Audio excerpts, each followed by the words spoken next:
So you know that feeling, right? I mean, not totally lost for words, but, well, stuck. Yeah. Like you can do the, how are you? And the, I'm good, but then it just kind of stalls out. You want to go deeper, get past the small talk, but you're just drawing a blank on what to say next. That good question or the right story.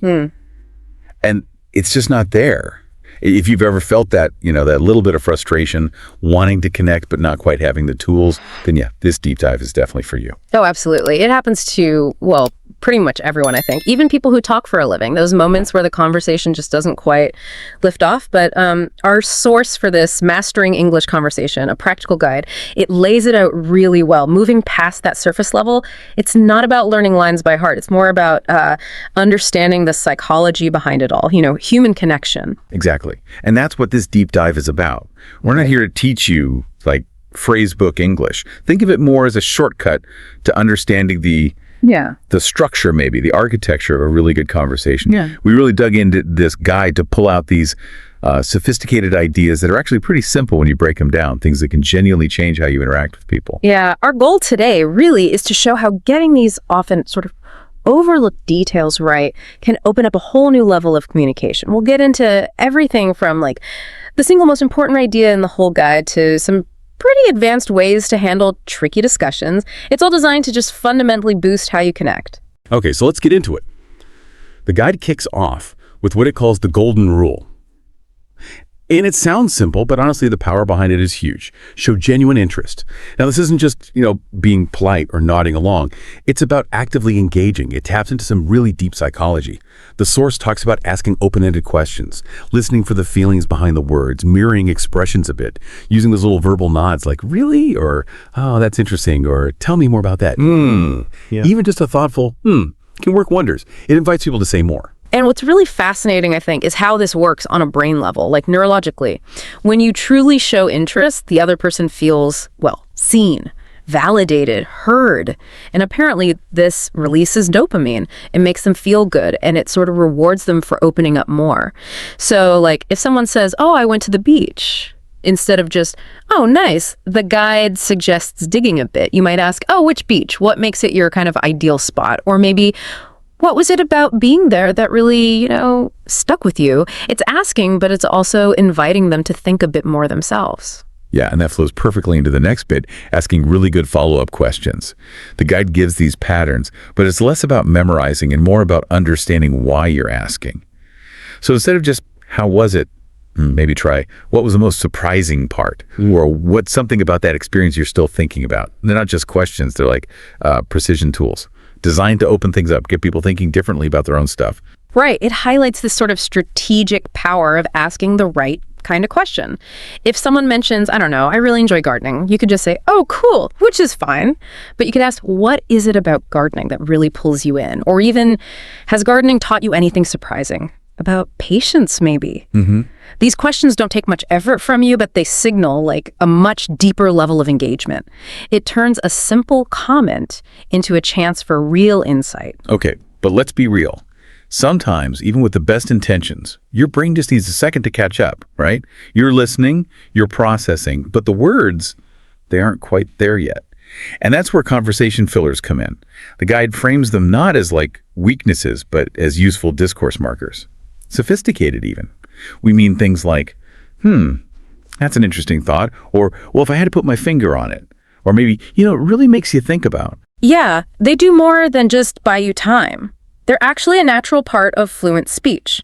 They act like little signposts. They show you're thinking, maybe you're hedging a bit, or even signaling you might change the topic slightly. They make you sound more natural, less robotic, and crucially, they give you that split second to gather your thoughts properly. Keeps the conversation flowing even when your brain's still working. And the guide doesn't just talk theory. It gives you practical ways to practice this stuff. It suggests using common low-stakes topics, but with a twist to make them more engaging. Take hobbies, for example. Instead of the basic, do you have any hobbies? Which, okay, is a start. It pushes you to explore the passion. Asking something like, what first got you into that? Or what does that hobby kind of say about what's important to you? That takes it up a level. Absolutely. There's this example dialogue in the guide that shows it perfectly. Someone says, I love drawing. And the follow-up isn't just, oh, what do you draw? It's more like, what kind of stories are you trying to tell with your art? Or how has drawing changed how you look at things? Yeah. See, it's not just swapping facts, it's exploring connection, experience, and then, of course, smoothly turning it back with a genuinely curious, and what about you? Another one I mentioned, which you might not think of, is daily routines. Sounds kind of boring, right? But actually, routines reveal a lot. Priorities, habits, how someone structures their life. So moving past, what time do you get up? To something like, what's the one part of your morning you absolutely won't skip and why? Or how does your daily rhythm affect your mood, you think? That can lead to some surprisingly deep chats, building connection through shared humanity, not just facts. And food. Food's universal, right? A huge connector. It offers so much potential for deeper conversation. Instead of just, what's your favorite food? The guide suggests things like, what's the most memorable meal you've ever had? Why was it memorable? Or, is there a food that just instantly brings back a strong memory or feeling for you? These are low-risk questions, but they can spark conversations about culture, memory, identity, all sorts of things. The guide even gives you phrases like, wow, this dish is like a symphony of flavors, or I'm always looking for those hidden gem restaurants. Adds a bit of flair. Okay, so in any good conversation, you're going to have moments where you totally agree and times when, well, you don't. The guide talks about handling both smoothly. For agreement, it suggests going beyond a simple, yeah, I agree, using phrases like, that's a really sharp observation, or I couldn't have put it better myself, or you've really hit on something important there. It shows you're really listening and appreciating their point. But maybe even more important for, keeping a conversation stimulating is knowing how to disagree respectfully. It's crucial for exploring ideas properly. Phrases like, I see where you're coming from, and that's a fair point, but I wonder if there's another way to look at it. Or, that's an interesting idea. Have you thought about how X might play into that? This lets you have a real discussion, challenge ideas, without making it personal. It encourages different viewpoints, keeps things respectful, but still intellectually engaging. And what about those moments when you just don't quite get it, when you miss something? The guide is really clear on this. Asking for clarification isn't weakness. It actually shows you're engaged. It shows you want to understand. So instead of just, say that again, could you maybe put that another way from here? Or, I want to make sure I'm getting the nuance here. Could you explain that point a bit more? It shows respect for their ideas, not just that you didn't hear them. That's such an important point about fluency, isn't it? People worry asking for clarification makes them sound, less skilled. But the guide really stresses that these phrases actually show a deeper engagement. You're actively trying to learn to understand fully. It proves you're invested, stops that awkward silence dead, and keeps you in the conversation instead of just checking out because you're confused. Then the guide moves into expressing opinions and telling stories effectively. For opinions, it gives you some really good starting points. I'm inclined to think that, or from my perspective, or my feeling on this is that, or even I strongly believe that. These kind of elevate your input. It's not just stating a fact. It's sharing your viewpoint in a way that invites discussion. And what's really neat is how it links this to storytelling, especially using the past tense correctly. When you share an anecdote or personal experience, you're doing more than just giving information. You're building empathy, right? The guide highlights not just using the right verbs like discerned or endeavored, if you want to be fancy, but just getting the past tense right generally, but also structuring your story, like a little beginning, a middle, a point. It makes your experiences land better, connect more. It's a huge tool for connection. And this next part is where it gets really powerful, I think. Talking about people's dreams and aspirations. This is the direct route to real, authentic connection. The guide suggests opening lines like, what's a personal goal you're really focused on right now? Or what kind of future vision really excites you? Or even, if there were no limits, what's one big thing you'd love to achieve? These aren't just casual questions. They're invitations to share something meaningful, something vulnerable maybe. It takes you way beyond small talk, right to the heart of what makes someone tick. Yeah, and if you think about it, sharing hopes and dreams, it creates this powerful sense of shared humanity. We all have them, right? The guide gives this example about talking about learning a new skill, the journey involved. It shows how discussing goals can build common ground, inspire each other, and really reveal a lot about someone's drive, the resilience. It's about finding that resonance, that shared human impulse towards growth and purpose. So putting this all together, what does it mean for you listening right now? Hopefully you've moved from maybe dreading that potential awkward silence to seeing there's actually a framework, a sophisticated one, for keeping conversations not just alive, but really thriving. We've touched on showing real interest, asking those smarter follow-up questions, using fillers naturally, handling agreement and disagreement gracefully, and feeling confident asking for clarification. And just remembering that practicing this stuff, even with everyday topics like hobbies or food or going deeper into goals, it's not just about getting better at English or any language. It's about building real human connection. Exactly. This isn't just language mechanics. It's fundamentally about mastering the art of connecting with other people. Every well-phrased question, every genuine moment of interest you show, every opinion or story you share thoughtfully, it builds a bridge. It turns what could be just a functional exchange into something genuinely meaningful, something enriching. So here's something to think about. If getting better at these sort of foundational conversation skills can turn a quiet, maybe slightly awkward interaction into something vibrant and connecting, what else in your life could open up? What other doors could unlock? Just by showing a bit more interest, asking better questions, and maybe being a little braver about sharing who you are. That's the challenge, really. Try applying these ideas, not just when you're practicing, but in every conversation.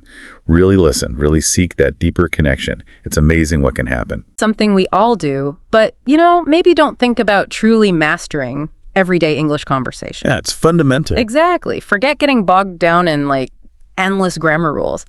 Our mission today is to give you a clear, fast track to real-world communication skills. Confidence.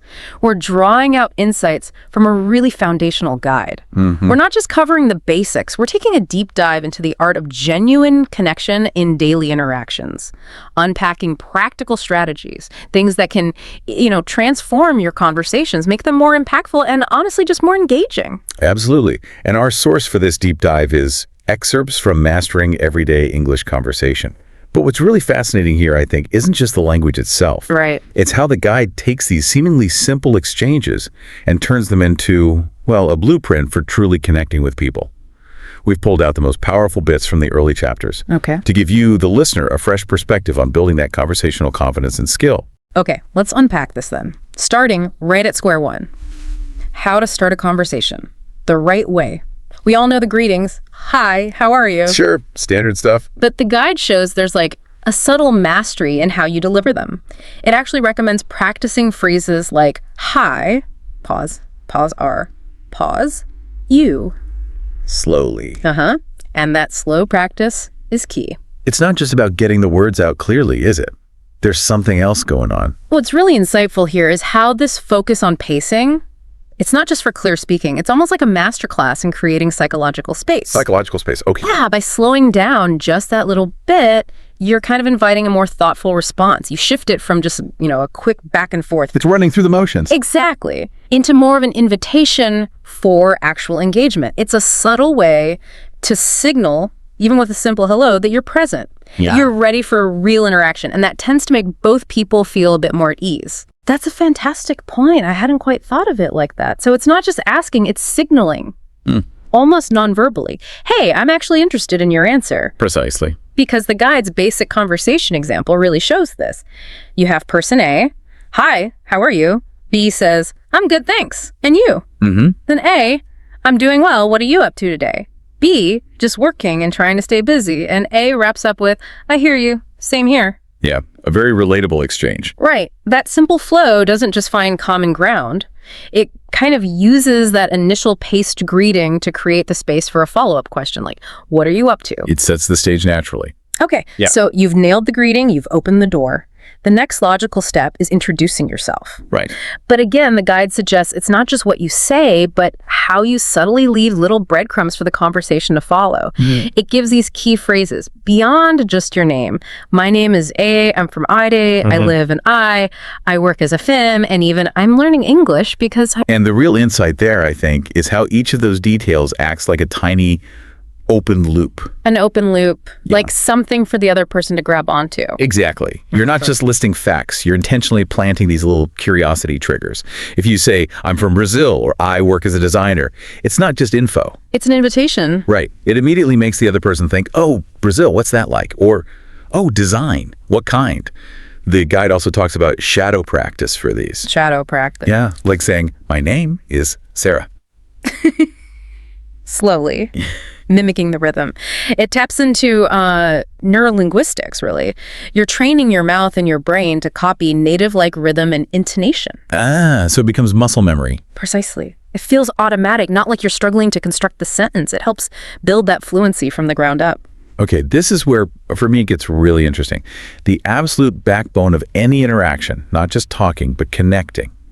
Asking and answering simple questions. The guide gives us these super useful question starters. Do you? Are you? Won't you? What do you? Where do you? And specific ones like, do you like music? Or, are you from here? Simple stuff. But powerful stuff. If we connect this back to the bigger picture, these basic question structures are like the scaffolding for what experts call active listening. Right, showing you're actually listening, not just waiting to talk. Exactly. It's not just about getting information. It's about signaling genuine curiosity, building that feedback loop. When you follow up, do you like movies? With what kind? Oh, like in the guide's example. Let me see. A, do you like movies? B, yes, I love them. A, what kind of movies do you like?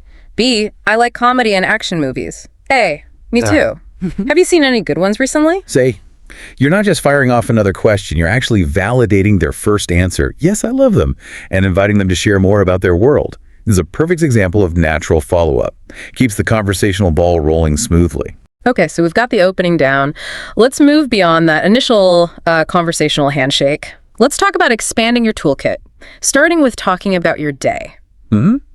Common topic. You know, the guide makes talking about your day sound pretty straightforward. Phrases like, I woke up at, I ate, I went to, I worked on, in the evening. Basic building blocks. And the example story is, today I woke up at 7 a.m., I ate breakfast and had coffee. Then I worked on my computer. In the evening, I watched TV and relaxed.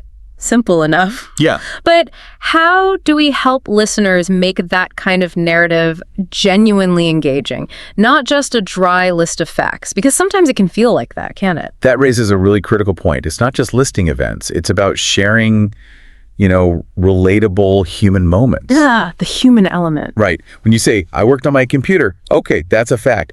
But maybe you add, and spend an hour wrestling with this awful spreadsheet. Suddenly you're inviting empathy, shared experience. Right, because everyone's wrestled with a spreadsheet. Right. Or something similar. Exactly. Relatability isn't just finding common ground activities. It's connecting on that human level, maybe even the slightly frustrating moments. And the guide's emphasis on that slow build-up practice, like today I woke up at 7, that helps you deliver these little moments with more confidence, like you're setting a mini scene. I totally get that. I remember just listing facts and then awkward silence. This idea of injecting those relatable moments, even small ones, makes you instantly more approachable. Definitely. And a really natural extension of talking about the day is, well, talking about the weekend. The classic Monday morning question. For sure. The source gives some great vocabulary here. Relaxed, watched movies, went shopping, met friends, stayed home, cooked dinner, took a walk. Broadens your options instantly. Absolutely. And discussing leisure time is just a proven way to build social rapport. We all have downtime, hopefully. Hopefully. And sharing how we spend it creates that immediate common thread. Even if it was just, I stayed home and relaxed. Look at the guy's example. A, how was your weekend? B, it was nice. I stayed home and watched a movie. Simple. A, sounds relaxing. What movie did you watch?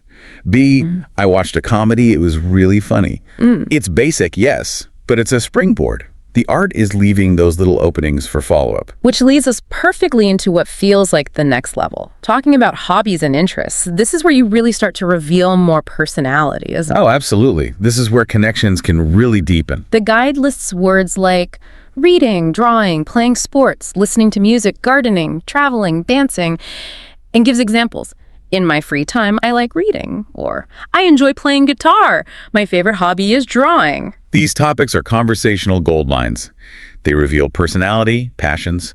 They often lead to finding shared interests, which turns a casual chat into something, well, more meaningful. Yeah, you find your tribe, so to speak. Kinda. Look at the conversation example. A, what do you do in your free time?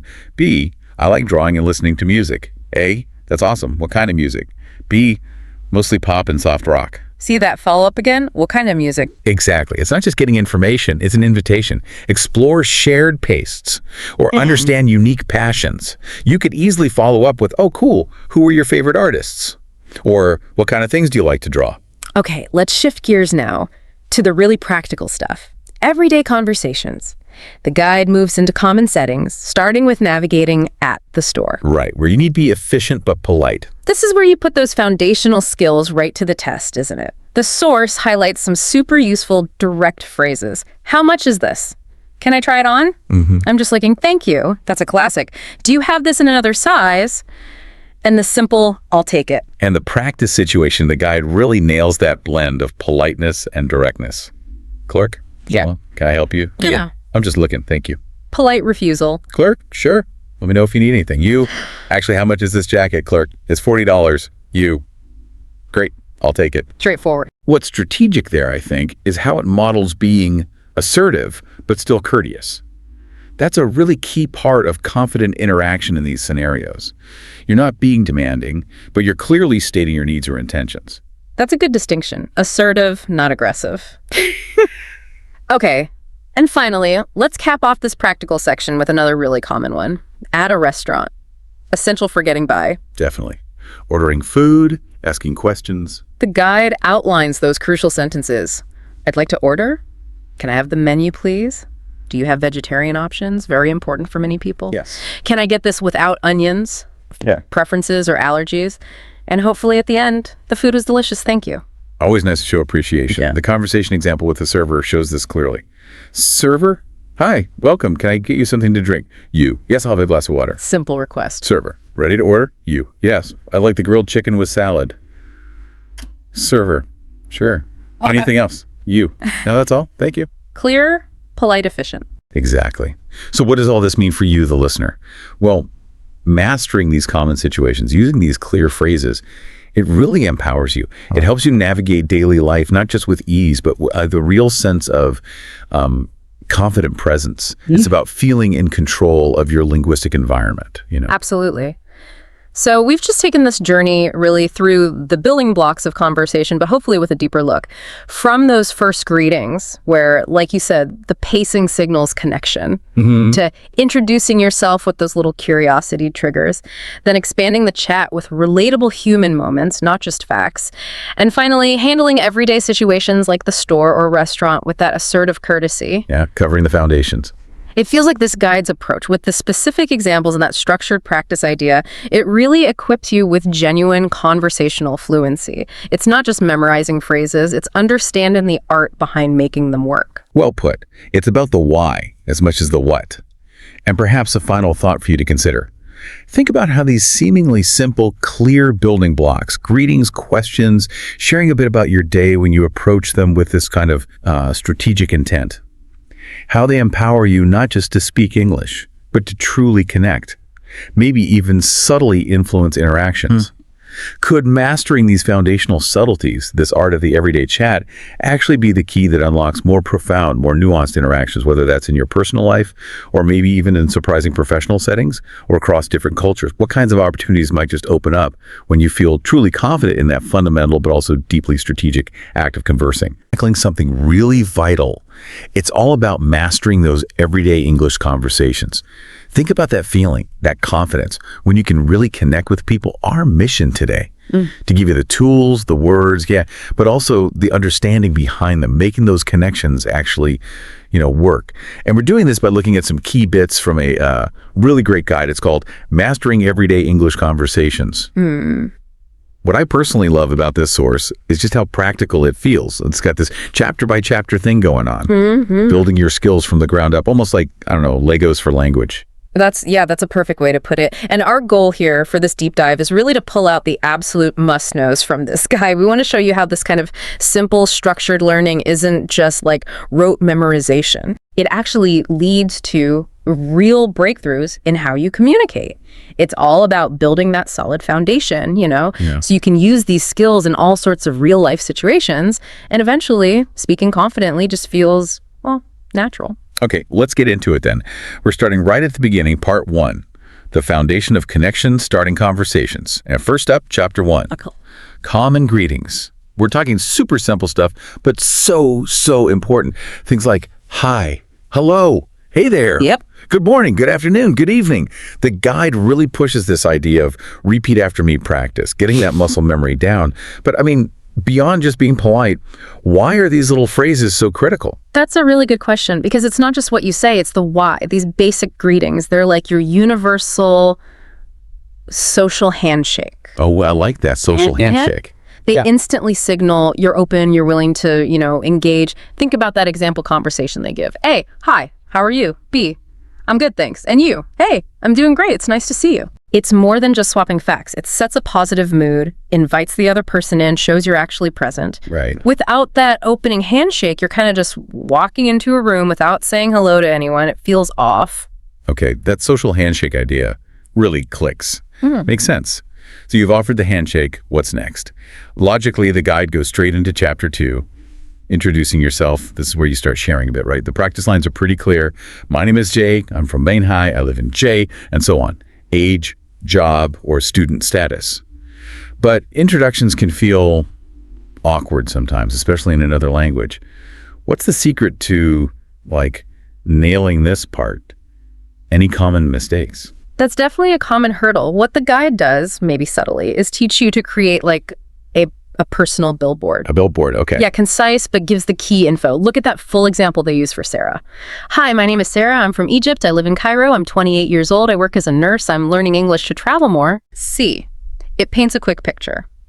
The mistake people often make is either saying too little, leaving the other person hanging, or saying way too much, like a monologue. Yep, been there. The key the guide suggests is, efficiency and relevance. Give enough to spark interest, but don't just dump information on them. That makes total sense. Give them the billboard, not the whole autobiography. Yeah. Okay, so you've introduced yourself. Naturally, you want to know about them too. Which leads us neatly into chapter 3.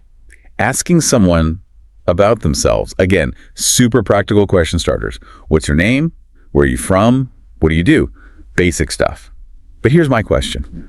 How do you ask these without sounding like you're running through a checklist or interrogating them?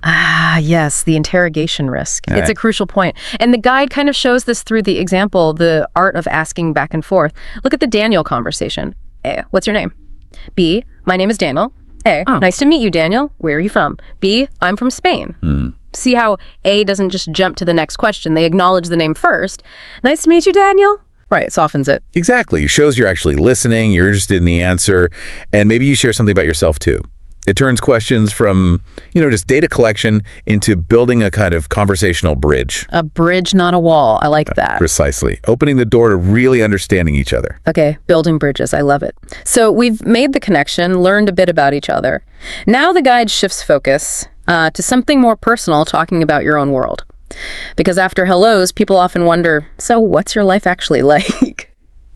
Which brings us to part 2, navigating your daily narrative talking about life. Chapter 4 starts with the morning routine. The vocabulary is what you'd expect. Wake up, brush my teeth, take a shower, get dressed, eat breakfast, go to work, school. This seems almost too simple. Why does talking about brushing your teeth matter in a conversation? It does sound mundane, doesn't it? But think about it. These routines are where we find common ground. They make you relatable. The example sentence shows how to link them. I wake up at 7 a.m., I brush my teeth and take a shower. Then I get dressed and eat breakfast. After that, I go to work. All right. When you share this, you're basically painting a little picture of your day. It lets the other person connect with your experience. Everyone understands waking up, right? Or grabbing breakfast. It's about those shared human things, even the groan when the alarm goes off. Oh, I definitely know that groan. Okay. Makes sense. Relatability. And speaking of daily life, chapter 5 jumps into talking about your job or school. Another huge conversation topic. Phrases like, I work as a RI. I'm a student. I study ELR. Then, crucially, I like my job. Or even, it's a bit stressful but interesting. I remember trying to explain my old job in French and just failing miserably. Sounded ridiculous. How do you describe work engagingly? That's where adding a little feeling comes in, which the guide points towards. It's not just the facts, it's how you feel about it. Look at that graphic designer example. A, what do you do? B, I work as a graphic designer. A, oh nice. Do you like your job? B, yes, but it's a little stressful sometimes. A, I understand many jobs are stressful. Okay. That stressful but interesting part, that's the human bit. It goes beyond just the title. It opens up a realer conversation about what your work is actually like. Right. It shows a bit more vulnerability, maybe. Exactly. It invites empathy, not just, a nod. Good point. Bringing in feelings. Okay, so to round out this section on daily life, chapter 6 is about talking about your evenings. It gives us verbs like cook dinner, watch TV, relax, read a book, go for a walk, talk to friends. The wind down stuff. Again, seems simple. What's the conversational power here? Well, this is where you reveal more about your personality or interests outside of the daily grind. The practice sentence, after work, I cook dinner and watch TV. Then I relax and talk to my family. It's simple, yeah, but it tells a story. It gives insights into your hobbies, how you socialize, what recharges you. And this is often where you find those shared interests, right? Maybe you both love reading or walking. That's gold for building a deeper connection. Could even lead to making plans later. Okay, making sense. From personal life, we shift gears into part 3, mastering public scenarios, conversations in the world. This is super practical stuff. Chapter 7, at the grocery store. Phrases like, where can I find the kid? How much is this? I'd like a bag, please. Get paid by card.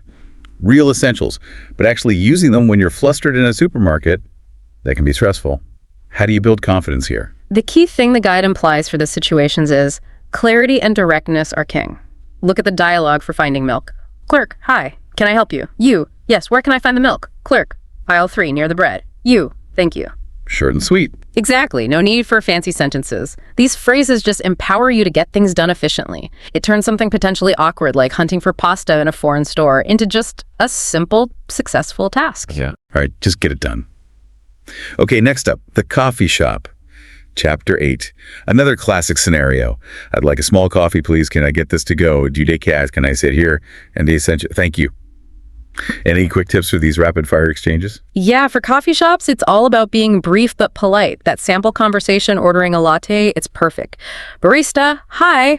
What can I get for you today? You, I'd like a medium latte, please. Barista, sure. Anything else? You? No, that's it, thanks. The insight is just simple, direct request, add a please, add a thank you, done. You're not trying to have a deep chat, right? You need the caffeine. The guide gives you the exact script, no extra fluff needed. Makes it smooth for everyone. Efficiency with a smile, got it. And wrapping up this public scenarios part, chapter 9, asking for directions. Hugely important, key phrases. Excuse me, where's the nearest Ole? How do I get to you? Is it far? And thank you for your help. Asking directions can feel really intimidating, especially if you're already lost. How do you make sure you actually get useful info? Well, first off, it's not just politeness. It's like a signal flare. I need help. Right. Then, being super clear and specific is vital. The train station example shows this. You, excuse me, how do I get to the train station? Person, go straight, then turn left. It's on your right. You, got it, thank you. And notice that got it, that confirmation is so important. Yeah, confirming you understood. Exactly. It tells the person giving directions that you've processed it. This whole chapter really stresses clear, unambiguous talk when you're trying to find your way around. That's a great tip. Confirm understanding. Oh. Okay, so we've handled greetings, intros, daily life, public stuff. Now the guide takes us deeper in part 4. Elevating your exchanges, building strong conversations, going beyond just the facts. Chapter 10 is about giving your opinion, using starters like, I think, in my opinion. I believe. To me. I feel that. And this is where things get interesting, but maybe also where people get nervous about, disagreeing or sounding too strong. That's a very real concern. But the way the guide presents it, it's less about winning a debate and more about sharing perspective politely. The example about online learning is good. A, what do you think about learning online? B, I think it's really helpful. And those practice sentences like, I think reading is very important, or, in my opinion, movies are great for learning English. The key insight is that phrases like, I think, or, in my opinion, act as softeners. They signal, this is my view, not, this is the absolute truth. Like little flags. Yeah. Opinion coming. Exactly. Opinion markers. They let you share your thoughts, make the conversation richer, but still leave space for other views without it feeling like a clash. Opinion markers. I like that. Very useful. Okay, and after a good chat, maybe you want to see that person again. Chapter 11. Making plans with friends. Getting social. Practical stuff like, are you free this weekend? Cole, let's hang out. Cole, do you want to get coffee? What time should we meet? And the classic, closer. Sounds good. How do you make this planning phase feel natural and not clumsy? The trick is being clear, but also kind of flexible and inviting. That example about getting lunch shows it well. A, Are you free tomorrow? B. Yes, I am. A. Let's get lunch. Around 1 p.m. B. Sounds good. Simple enough. Yeah, but notice the back and forth. It's a mini negotiation. Are you free? Yes. How about lunch? Okay. Around 1. Sounds good. Right here. It's not a command, it's a proposal. You're finding that sweet spot where you're both available and interested. It makes turning chat into actual plans really smooth. Perfect. And finally, wrapping up this deep dive today, we hit chapter 12, talking about feelings. This feels really important for connection. The vocabulary list is straightforward. Happy, sad, excited, tired, nervous, angry, relaxed. The core emotions. Why is sharing feelings so key, and how do you do it without oversharing, maybe? This chapter, honestly, might be one of the most crucial for building real, meaningful connections. Using phrases like, I feel, I'm feeling a bit, I'm really, combined with the emotion, like I feel tired today, or I'm really happy about my progress, or even sometimes I feel nervous when speaking English. That vulnerability is key. Vulnerability, nice. Yeah. By sharing a bit of your inner state, you invite empathy. You build rapport on a deeper level. It's the foundation of genuine human connection, really. Yeah. It helps people understand not just what you do, but how you actually are. Wow.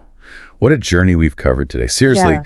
from just saying hi all the way to sharing how you feel, we've really unpacked the building blocks for everyday communication. Yeah.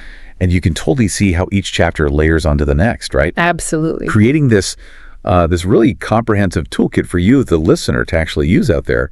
It makes the whole idea of mastering conversation feel doable. It does. And what's really interesting is that this is clearly just the start. The guide itself mentions what comes next. No. Yeah, things like travel conversations, talking on the phone, even dealing with problems and doing final fluency simulations.